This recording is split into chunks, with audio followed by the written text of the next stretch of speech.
GK facts current में जानेंगे video के अंदर। देखिए, जैसे कि हमने आपसे वादा कर रखा है कि फ्राइडे सैटरडे जो है हम आपको एक ऐसे टॉपिक के ऊपर क्लास देंगे जिसमें हम पूरे विस्तार से बात करेंगे। ठीक है, ये हमारी इस थर्ड फ्राइडे है, यानी कि तीसरे फ्राइडे की जो है आज मैं आपको वीडियो देने जा रहा हूं। और आज की इस वीडियो के अंदर यानी कि आज जो हम जिस टॉपिक को जानने वाले हैं वो है एक ऐसा दिन जो कि हम भारतीयों के लिए बड़ा खास माना जाता है। हालांकि हम भारतीयों के लिए हर एक दिन खास ही होता है ना, लेकिन ये दिन कुछ खास होता है और इस दिन को हम भारतीय बड़ी गर्व से मनाते हैं और इतिहास में इसका महत्व कुछ अलग है।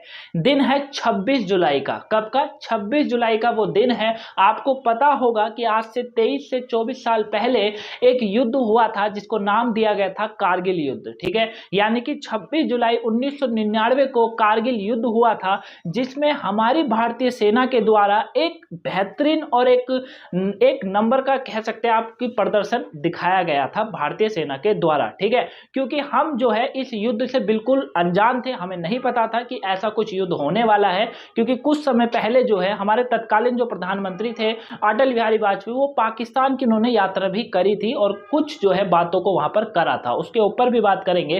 तो इस टॉपिक में हम कारगिल के बारे में जानेंगे कि आखिर में ये कारगिल युद्ध कैसे हुआ शुरू, कारगिल युद्ध में जो है किसने अच्छी भूमिका निभाई, कौन इसमें विलन का काम कर रहा था, इसमें सुपर हीरो कौन था, उसके बारे में बात करेंगे। साथ में जानेंगे कि इसमें भारतीय सेना के द्वारा विजय कैसे प्राप्त करी गई। एक एक चीजों को ध्यान से समझिएगा। टॉपिक आपके पेपर के पॉइंट ऑफ व्यू से बात करें या आपकी नॉलेज के लिए बात करें, बहुत इंपॉर्टेंट है। ठीक है, पूरी विस्तार से मैं समझाऊंगा। जितना मैंने तैयार करा है, जितना मुझे लगा कि आपके पेपर के पॉइंट ऑफ व्यू से इंपॉर्टेंट है, उतना मैं आपको पूरा विस्तार से बताने वाला हूं। ठीक है, तो चलिए एक एक करके इसको स्टार्ट करते हैं। तो अभी मैंने आपको बताया था कि 26 जुलाई 1999 को एक युद्ध स्टार्ट हुआ जिसका नाम रखा गया कारगिल युद्ध। कारगिल युद्ध क्या था? ये जो है जो सियाचिन वाला जो इलाका है वहां पर एक जगह है कारगिल, वहां पर ये देखा गया कि कुछ लोग यानी घुसपैठी आ रहे थे। ठीक है, अब आ रहे थे का कैसे पता चला? देखिए, होता क्या है, ये जो इसकी जो स्टार्टिंग होती है यानी कि ये जो दिन स्टार्ट होता है, इसकी लड़ाई जो स्टार्ट होती है वो 3 मई 1999 से लेकर 15 मई 1999 के बीच में इसका पुष्टिकरण करा गया, यानी कि इसको पूरा समझा गया कि आखिर में कोई आ भी रहा है या ऐसे ही बोला जा रहा है। होता क्या है कि एक चारवाही होता है, मतलब एक गाय भैंस चलाने वाला एक व्यक्ति होता है ना, जिसका नाम होता है तासी। ठीक है, तासी नाम का एक व्यक्ति होता है, वो हर हर दिन की तरह आज का भी दिन अपना जी रहा होता है, यानी कि 3 मई का दिन जी रहा होता है और अपनी गाय या भैंस जो है उस समय चरा रहा होता है ना। तो वो देखता है, यानी कि उसकी जो है एक सांड जिसको कहा जाता है ना, वो उसका खो जाता है। तो वो अपने सांड को ढूंढने के लिए जो है जाता है, तब उसको पता चलता है, वो देखता है कि कुछ ऐसे लोग, यानी कि वो देखता है कि 7 के करीब 8 लोग ऐसे हैं जो क्या कर रहे हैं, एलओसी को जिन्होंने पार कर दिया है। एलओसी क्या होती है? एलओसी जो होती है वो पाकिस्तान और भारत के बीच की लाइन को बोला जाता है। ठीक है ना, लाइन ऑफ कंट्रोलर जिसको बोला जाता है उसे कहते हैं एलओसी। ठीक है, तो ये एलओसी क्या था, उस इस व्यक्ति ने देखा, तासी ने देखा कि कुछ लोग एलओसी को पार कर जो है कारगिल पर अपना बंकर बना रहे हैं, यानी कि अपनी रहने की एक जगह का निर्माण कर रहे हैं। अब इस व्यक्ति ने क्या करता है, ये व्यक्ति क्या करता है, ये जाता है भारतीय सेना के पास और उनको जाकर इसकी पूरी पूरी जानकारी देता है कि कुछ ऐसे व्यक्ति हैं जो कि आ रहे हैं। इन्होंने क्या कहा, इन्हों के द्वारा ये कहा गया, इन्होंने कुछ पाकिस्तानियों को देखा है।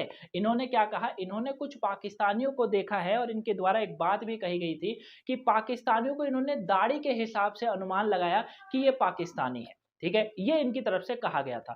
उसके बाद अब सेना भी अच्छी थी कि उन्होंने तत्काल इसका जो है स्पष्टीकरण, मतलब इसको छानबीन चालू कर दी, पेट्रोलिंग चालू करी।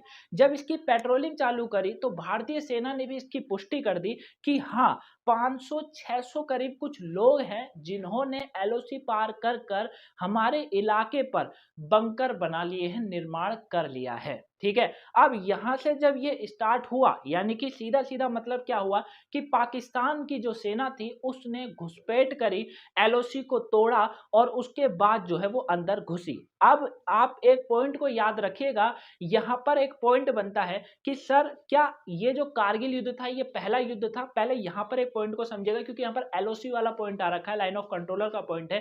तो आपको पता होगा 1971, 1971, दोबारा सुनिए, 1971 यानी कि 2 जुलाई 1971 1972 माफ करेगा 1972 1971 को तो एक लड़ाई और हुई थी, 1972 को शिमला समझौता होता है।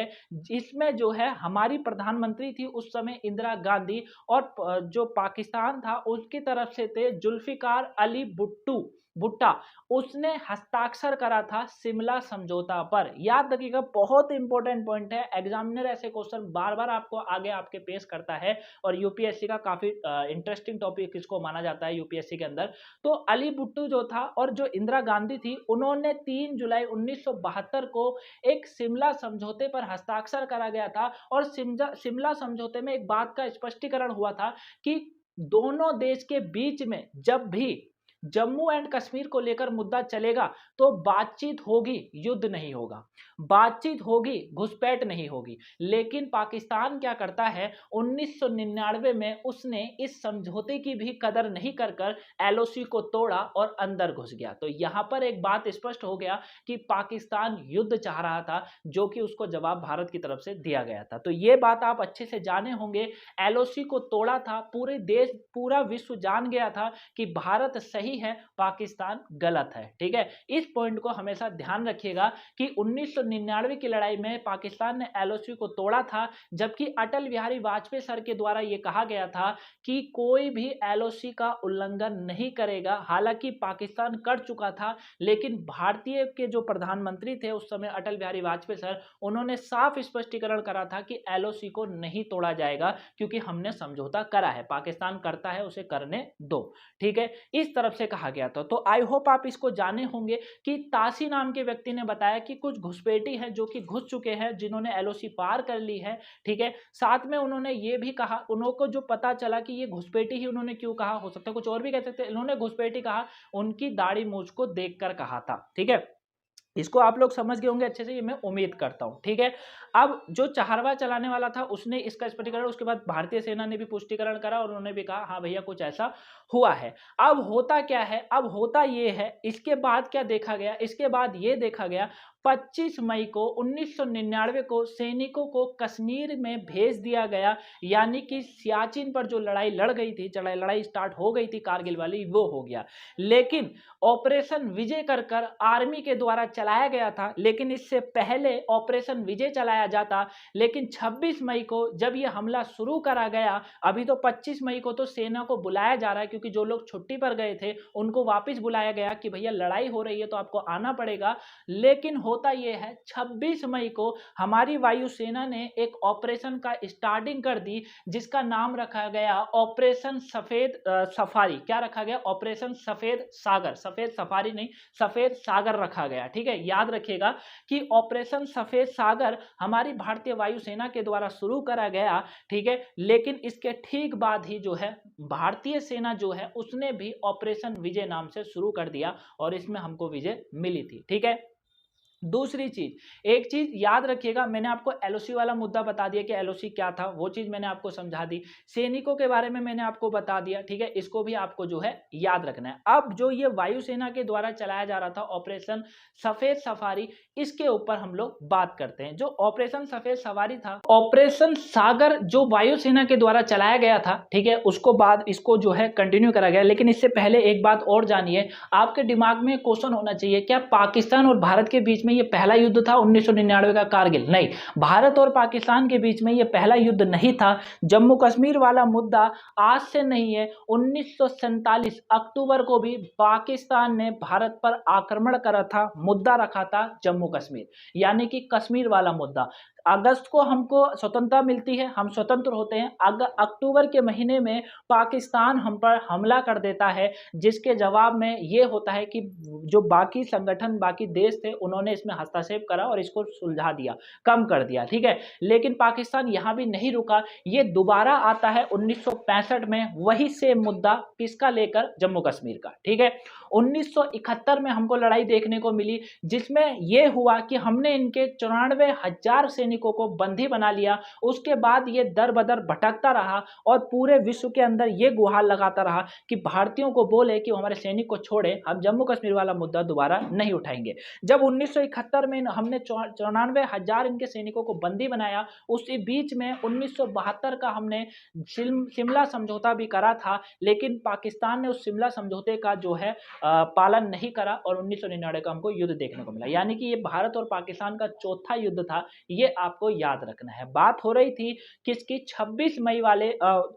मई जो कि चलाया गया, 26 मई को चलाया गया भारतीय वायुसेना के द्वारा ऑपरेशन सफेद जो है सागर, उसके ऊपर हम जो है बात कर रहे थे।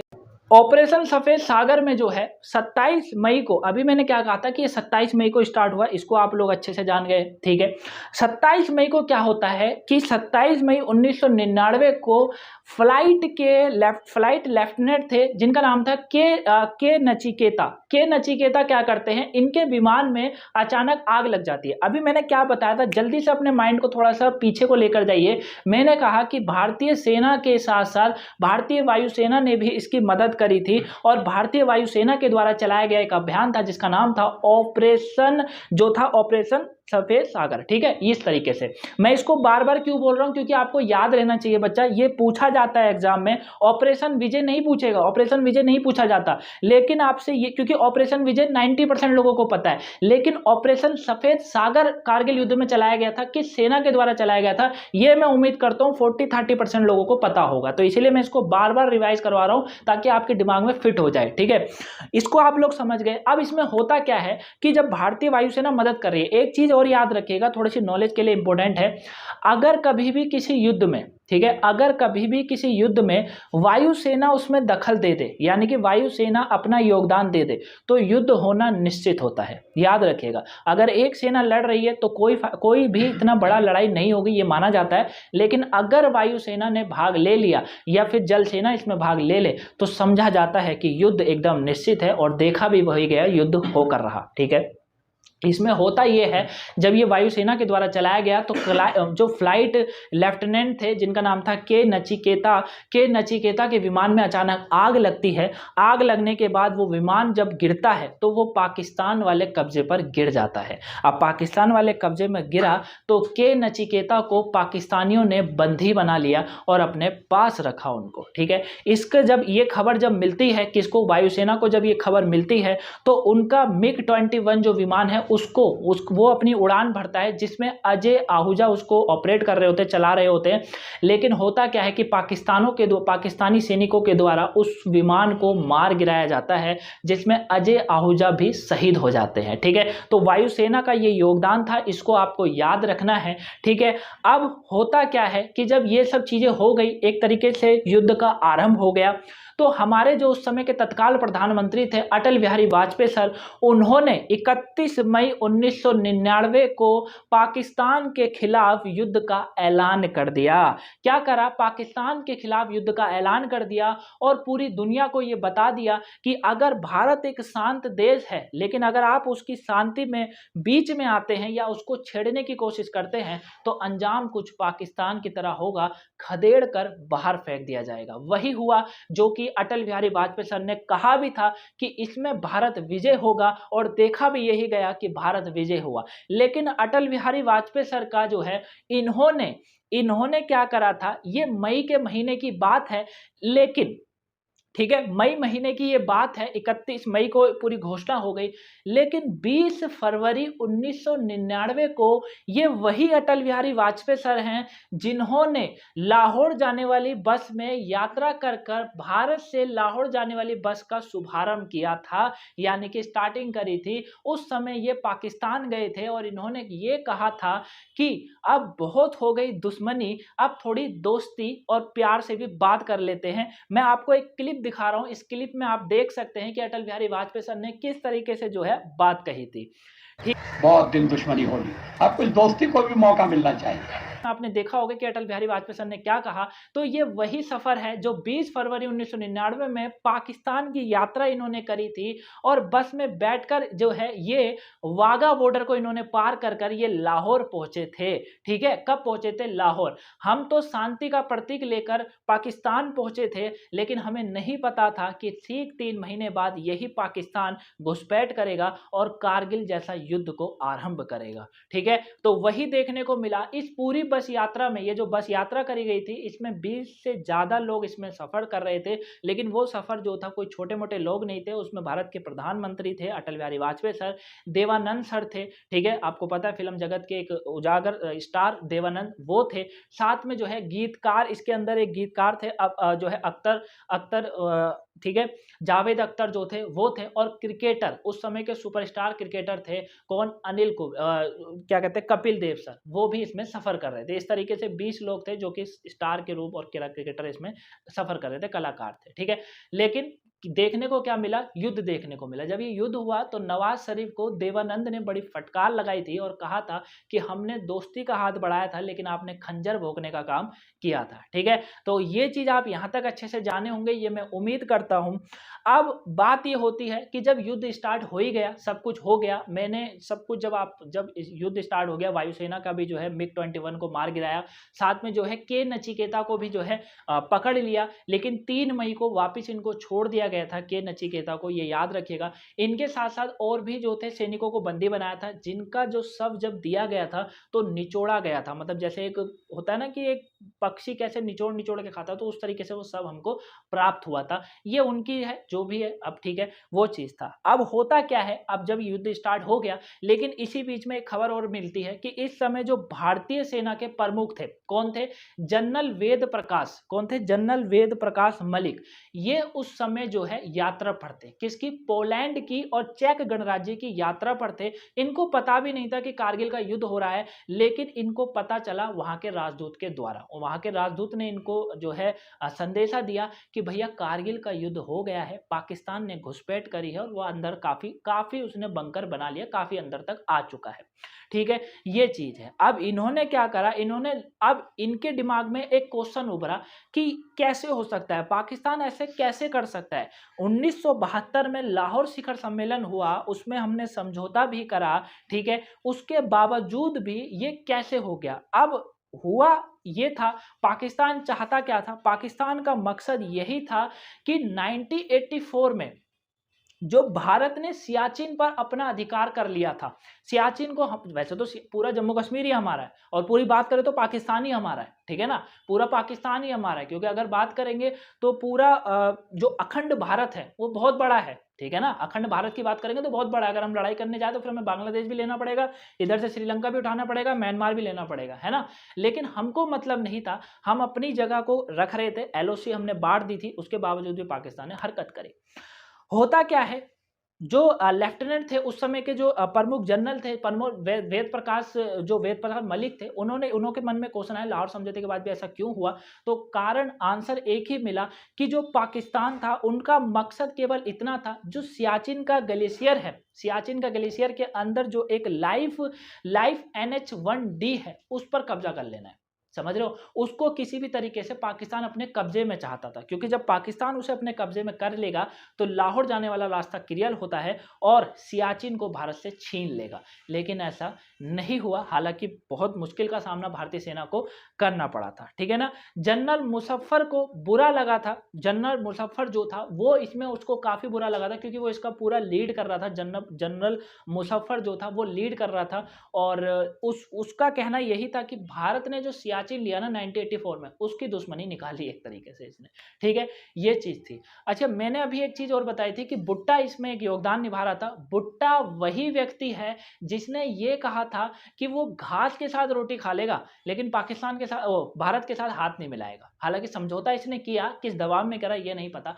लेकिन इसने ये भी कहा था कि वो घास के साथ रोटी खाना पसंद करेगा, लेकिन भारत के साथ हाथ नहीं मिलाएगा। ये भुट्टा की तरफ से कहा गया और इस लीड को भुट्टा ही कर रहा था। बाद में जब अंतरराष्ट्रीय अंतर्राष्ट्रीय जो प्रेशर इनके पास पड़ा, तो उसमें जो है इन्होंने अपना ये निर्णय वापस लिया, सैनिकों को वापस बुलाया था। हमारी तरफ से सभी जो थे, सभी बड़े-बड़े संगठन जो है, जैसे जो यूनियन कंट्री है, यूरोपियन यूनियन कंट्री है, वो हमारे साथ जुड़ गई थी। उसने कहा कि भारत सही है, भारत की कोई गलती नहीं है। दूसरा जो है एशियन कंट्रीज जितनी हैं वो हमारे साथ जुड़ गई थी उस समय, और साथ में G8 सम्मेलन, G8 जो संगठन है, वो भी उसने भी उस समय हमारा जो है साथ दिया था। ठीक है, उसके बाद अमेरिका के सबसे बड़ा सपोर्ट हमको उस समय अमेरिका का मिला था। बिल क्लिंटन जो थे, उन्होंने नवाज शरीफ पर दबाव बनाया और उनको बार बार ये कहा कि तुम्हारे देश की सेना हमला कर रही है और तुमको पता ही नहीं है कि सेना कहाँ है, अपनी सेना को तत्कालीन रूप से वापस बुलाओ। उसके दबाव पड़ने के कारण भी कुछ यहाँ पर वापसी हमको देखने को मिली थी। ठीक है, अब बात करते हैं इस युद्ध में आखिर में हमारी भारतीय सेना के कौन से वीरों ने कितनी बड़ी भूमिका निभाई, उसको जानते आप जो मैप में देख रहे हैं, ये जगह है तोलोलिंगा की। ठीक है, तोलोलिंगा क्या है? तोलोलिंगा एक वो स्थान है जिसने कब्जे वाले की मतलब जो पाकिस्तान था, पाकिस्तानी की सेना ने जो कारगिल के अंदर घुसने के बाद जो बंकर बनाए, उस पर आधे से ज्यादा तोलोलिंगा पर भारतीयों ने कब्जा करा, यानी कि अपना अस्तित्व यहाँ पर उजागर कर दिया, अपने आप को दिखा दिया कि भारतीय कम नहीं है।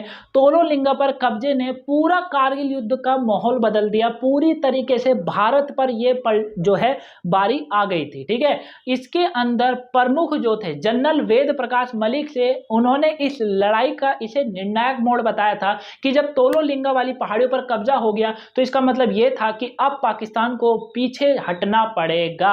ठीक है, साथ ही इस पर एक मूवी आई थी जिसमें जो है कैप्टन बत्रा का जो किरदार निभाया था, वो निभाया था सिद्धार्थ ने, है ना, कि उन्होंने निभाया था ना। वैसे मुझे मूवियों का इतना ज्ञान नहीं है, लेकिन मैं फिर भी बता रहा हूँ आपको कि शेरशाह कर एक मूवी आई थी। अगर आपने वो मूवी नहीं देखी हो तो उसको जरूर देखिएगा, आपको बहुत कुछ उसमें से भी सीखने को मिलेगा। तो ये क्या होता है, जो कैप्टन विक्रम बत्रा थे, मतलब कैप्टन विक्रम बत्रा थे, इन्होंने एक बहुत बड़ी भूमिका निभाई इस कारगिल युद्ध के अंदर। कारगिल युद्ध के अंदर इनकी बड़ी भूमिका क्या थी और इनके ऊपर फिर मूवी बनाई गई, वो भी इन्हीं के नाम पर बनाई गई। होता क्या है, कारगिल युद्ध जो था ये 5140 चोटी पर फतेह इन्होंने करा था। उस समय 5140 चोटी पर इन्होंने फतेह करा था, फतेह पर सतह करा था, यानी कि इनको जो है कहा गया कि आपको इस चोटी पर जाना है और यहाँ पर अगर पाकिस्तानी है, सैनिक है, तो उनको खदेड़ कर बाहर रखना है। इन्होंने वही काम किया। इन्होंने क्या करा, ये 1 जून यानी कि 1 जून 1999 को इनकी जो टुकड़ी थी, इनके साथ का जो संगठन था, वो इस चोटी पर पहुंचता है ना। उस चोटी पर जब भेजा गया, इस चोटी पर पहुंचता है, लड़ाई करता है, लड़ता है। उसके बाद क्या होता है, हम्पी और राकी वाली जो जगह थी, स्थान था, उन पर इन्होंने जीत हासिल कर ली। यहां से इन्होंने पाकिस्तानी सैनिकों को खदेड़ कर बाहर फेंक दिया, उनको उल्टा पांव लौटना पड़ा। ठीक है, और काफियों को इन्होंने मार भी गिराया था उस समय। ठीक है, तो उसके बाद ये क्या करते हैं, इसके बाद जो श्रीनगर वाला जो लेह वाला जो मार्ग था, उस पर ठीक ऊपर सबसे महत्वपूर्ण 5140 ऊंची चोटी जिसको बोला जाता है, चोटियां होती है, आपको पता है सियाचिन वाला इलाका है, चोटियां होती हैं, उस पर इन्होंने पाक सेना से जो है मुकाबला करते हैं और मुकाबला करने के बाद उसको जीत जाते हैं। अब दुर्गमी क्षेत्र था, बहुत ही कठिन वाला क्षेत्र था। आपको पता है सियाचिन माइनस का भी माइनस तापमान, समझ रहे हो, माइनस का भी माइनस तापमान रहता है ना। तो उसके बावजूद भी इन्होंने क्या करा, इन्होंने जीत लिया, इसको जीता। और इन्होंने ये घोषणा कब करी, इन्होंने ये घोषणा कर दी 20 जून 1999 को सुबह 3:30 पर इन्होंने कहा कि हमने इस चोटी पर फतेह हासिल कर ली है। और उस समय इन्होंने हमारी भारतीय झंडा, हमारा गर्व है, उसको वहां पर गाड़ा और फहराया। उसके बाद एक फोटो जो है भेजी गई, जो कि ट्रेंड करती है हमेशा। ठीक है, वायरल हुई वो वीडियो, वो फोटो काफी, और उस समय वो काफी ट्रेंड में चली थी। इन्होंने बता दिया था कि हमने इस चोटी को जो है हासिल कर लिया है, इस चोटी पर विजय हासिल कर लिया, यानी कि उन्होंने पाकिस्तान को वहां से भगा दिया। ठीक है, इसी के बाद इनको एक उपाधि दे दी गई, इन्हें कैप्टन बना दिया गया था। ठीक है, अब इन्हें क्या बना दिया गया था, इन्हें कैप्टन बना गया था, और इनका नाम भी रख दिया गया था शेरशाह करके। उसी के ऊपर मूवी भी बनी थी, जो आपने जरूर देखी होगी, नहीं देखी है तो उसे जरूर देख लीजिएगा, अच्छी मूवी है। ठीक है, इसीलिए मैं आपको जो है बता रहा हूँ कि उस मूवी को आप देख सकते हैं। वैसे मैं मूवी के लिए बहुत बोलता नहीं हूँ, लेकिन शेरशाह मूवी है जिसमें आपको बहुत कुछ सीखने को मिलेगा। हालांकि बहुत कुछ ऊपर भी बता दिया, लेकिन ऐसा कुछ नहीं था। उसके बाद जो है इनको भेजा गया 4875 वाली चोटी के ऊपर, ठीक है। अब आप पूछेंगे सर ये चोटी के बारे में बता रहे हो, क्योंकि देखिए मैंने क्या कहा, सियाचिन वाला जगह है, चोटियां ऊपर नीचे होती रहती है, चोटियां चलती रहती है, तो उस समय बहुत मुश्किल था लड़ाई करना भी, क्योंकि ये लड़ाई उस समय हुई थी जब सर्दियों का मौसम होता है। मतलब हालांकि सियाचिन में तो हमेशा सर्दी है, लेकिन सर्दियों का जो मौसम होता है, जब ये कहा जाता है माइनस का भी माइनस रहता है, तब पाकिस्तान ने हमला करा था। क्योंकि पाकिस्तान की सोची समझी साजिश थी। पाकिस्तान ने बंकर पर हमला तब करा था जब दोनों सेना की एलओसी जो होती है ना, दोनों सेना की वापस चली गई थी। मई जून वाला महीना, ये जो मई वाला जो महीना होता है, फैब मई वाला, इसमें दोनों सेना जो होती है वो वापस अपनी अपनी तरफ मुड़ जाती है, अपनी अपनी तरफ बंकर को आ जाती है। उस समय वो वाला जो कारगिल वाला जो इलाका होता है ना, उसको खाली कर दिया, छोड़ दिया जाता है। लेकिन पाकिस्तानियों ने जब देखा कि भारतीय तो चले गए, लेकिन इन्होंने उसी समय हमला कर दिया था, ठीक है। तभी हमको, वो तो किस्मत कह लीजिए या कह लीजिए ऊपर वाले का साथ था, जो ऐसा हमको पता चला कि ऐसा कुछ हो रहा है, ठीक है। फिर इनको जो है 4875 वाली चोटी पर भेजा गया, वहां पर भी इन्होंने फतेह हासिल करी, लेकिन इनको जो है इनकी शहादत हो गई, ये शहीद हो गए। इनको एक गोली लग गई, गोली लगने के बाद घायल हुए, और फिर आपको पता है ऊपर से नीचे लाते लाते अगर घायल हो गया है व्यक्ति, सियाचिन के बॉर्डर पर अगर घायल हुआ है, तो नीचे लाते लाते जीवित रहना बहुत मुश्किल हो जाता है। तो इनकी मृत्यु हो गई, और 7 जुलाई 1999 को जो है वहां पर भी हासिल कर लिया था इन्होंने, लेकिन ये शहीद हो गए थे, ठीक है। और इनको सरकार की तरफ से परमवीर चक्र से नवाजा गया था। किसको? विक्रम बत्रा जो है, इनको नवाजा गया था, ठीक है। अब इसी में मनोज पांडे कर एक व्यक्ति थे, उन्होंने बहुत बड़ी भूमिका निभाई। पूरे कारगिल युद्ध के सबसे बड़े हीरो माने जाते हैं। कौन? मनोज पांडे। इनके ऊपर बात करते हैं कि मनोज पांडे ने क्या करा था। इन्होंने 11 जून 1999 को इनकी जो बटालिक थी, बटालिक सेक्टर को जो है पाकिस्तानियों ने इन्हें जो है जुबर चोटी पर कब्जा करा था। तो मनोज पांडे को उस जुबर चोटी पर भेजा गया था।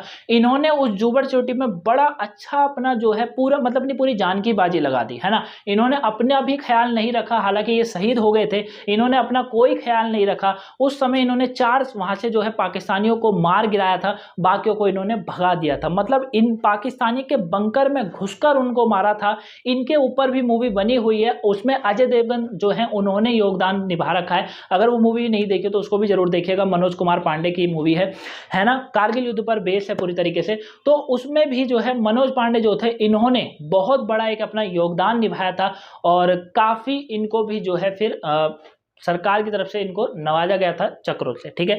तो ये आपको याद रखना है। आई होप आप इस टॉपिक को अच्छे से जाने होंगे। मनोज कुमार पांडे एक बहुत बड़े हीरो रहे इसमें, क्योंकि इन्होंने अपनी तो इन्हों की जान भी चली गई थी, इसमें शहीद हो गए थे ये, क्योंकि इन्होंने पाकिस्तान के बंकर के अंदर जाकर हमला करा और उनको वहां से भगा दिया था। इस युद्ध का परिणाम यही होता है कि हमारी विजय होती है, पाकिस्तान की बुरी तरीके से हार होती है। हालांकि हमको भी काफी नुकसान हुआ, क्योंकि जब दो देशों के बीच में लड़ाई होती है, तो कोई भी देश ऐसा नहीं होता कि वो देश अव्वल रहे या वो देश की अर्थव्यवस्था फिर सुधरे। हालांकि 1999 का समय था, हम अभी कुछ समय पहले ही आज़ाद हुए थे, लेकिन पाकिस्तान ने ये भी नहीं सोचा, हालांकि वो भी कोई पहले आज़ाद नहीं हुआ था, वो भी उसी समय आज़ाद हुआ था, लेकिन उसके सर में जो पहले से भूत सवार है वो आज भी है, कश्मीर का मुद्दा लेकर, जो कि ना तो पहले कभी उनका हुआ है, ना बाद में कभी होगा, ना आने वाले समय में होने वाला है, ठीक है। तो आई होप आप ये कारगिल युद्ध को अच्छे से जाने होंगे। अगर आपको लगा कि मैंने कुछ नहीं समझा है तो कमेंट बॉक्स में बताइएगा, या फिर आप टेलीग्राम पर भी हमें कमेंट करके बता सकते हैं, ठीक है। वीडियो पसंद आई हो तो वीडियो को लाइक, सब्सक्राइब, शेयर जरूर करिएगा। इसी तरीके की वीडियो को देखने के लिए चैनल को सब्सक्राइब करिए, वीडियो को दबाकर शेयर करिए। मिलेंगे नेक्स्ट वीडियो में, तब तक के लिए thank you for watching guys. और हाँ, वीडियो को देखना मत भूलिएगा, जितना भी कंटेंट पूरे दिन में आता है उसको जरूर देखा करो, आपके पेपर के पॉइंट ऑफ व्यू से इंपॉर्टेंट है। Thank you for watching guys.